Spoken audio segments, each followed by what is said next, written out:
ሰላም እንዴት ናችሁ? ዛሬ ደግሞ ቀለል ያለች ድፎ አብረን እንስራ። ድፎ ዳቦ በመጀመሪያ ለብ ያለ ውሃ እንጨምራለን። ጨው በምንፈልገው መጠን፣ እርሾ፣ ትንሽ ቫኒላ ቅመም፣ ዛሬ አልጠቀምም የዳቦ ቅመም፣ ዘይት አድርገን እናዋህደዋለን። እርሾ የአበሻ እርሾ መጠቀም ትችላላችሁ፣ የእንጀራ እርሾ ማለት ነው። ከዛም በደንብ ካዋሃድን በኋላ ቤኪንግ ፓውደር እንጨምርና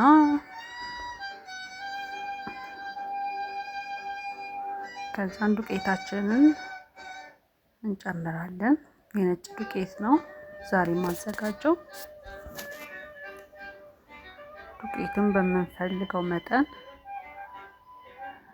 እንጨምርና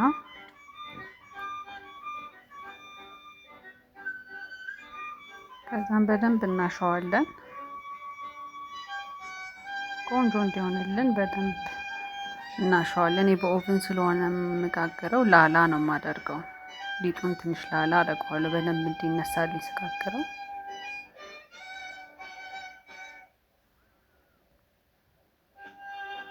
እሱን በደንብ እሽት አደርገውና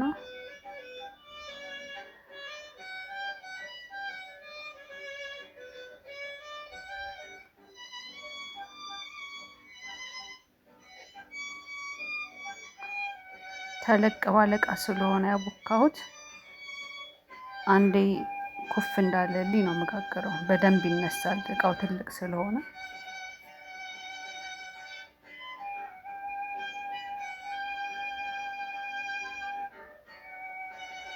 ከዛ ሊጣችን ደርሷል። ቆንጆ ሆኖ ኩፍ ብሏል።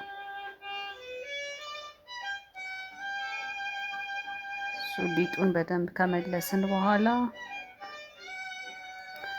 ፓትራችንን አዘጋጅተን በኮባ ነው የምጋግረው። ዱቄትና ዘይትም ማድረጋችሁ ትችላላችሁ፣ ግን በኮባ ሲሆን ደስ ይላል። የለመድነው የአበሻ ዳቦ አይነት ጣዕም ይኖረዋል።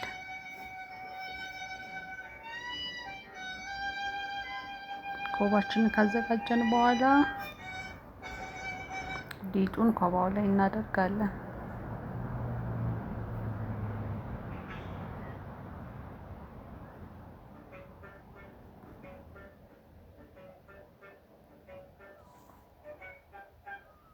ከዛ ሊጣችንን በደንብ እንጠፈጥፈዋለን። በኋላ ኩፍ ስለሚል ከጫፍ እስከ ጫፍ ፓትራው ጋር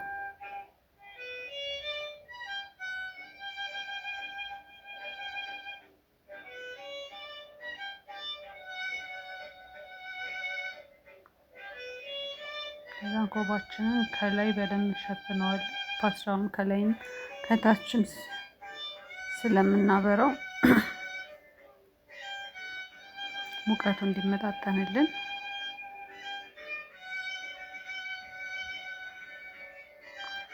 ቆንጆ ሆኖ ደርሶልናል እንደምታዩት። ከዛን ኮባችንን ከዳቦ ጋር በደንብ እናላቅቅና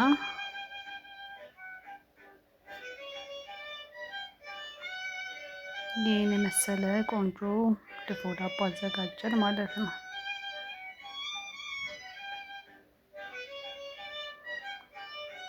አመሰግናለሁ። ቻናሌን ሰብስክራይብ አድርጉልኝ። አዳዲስ ነገሮችን አዘጋጃለሁ። ሴታፔን እስካስተካክለው። ሰላም ቆዩልኝ።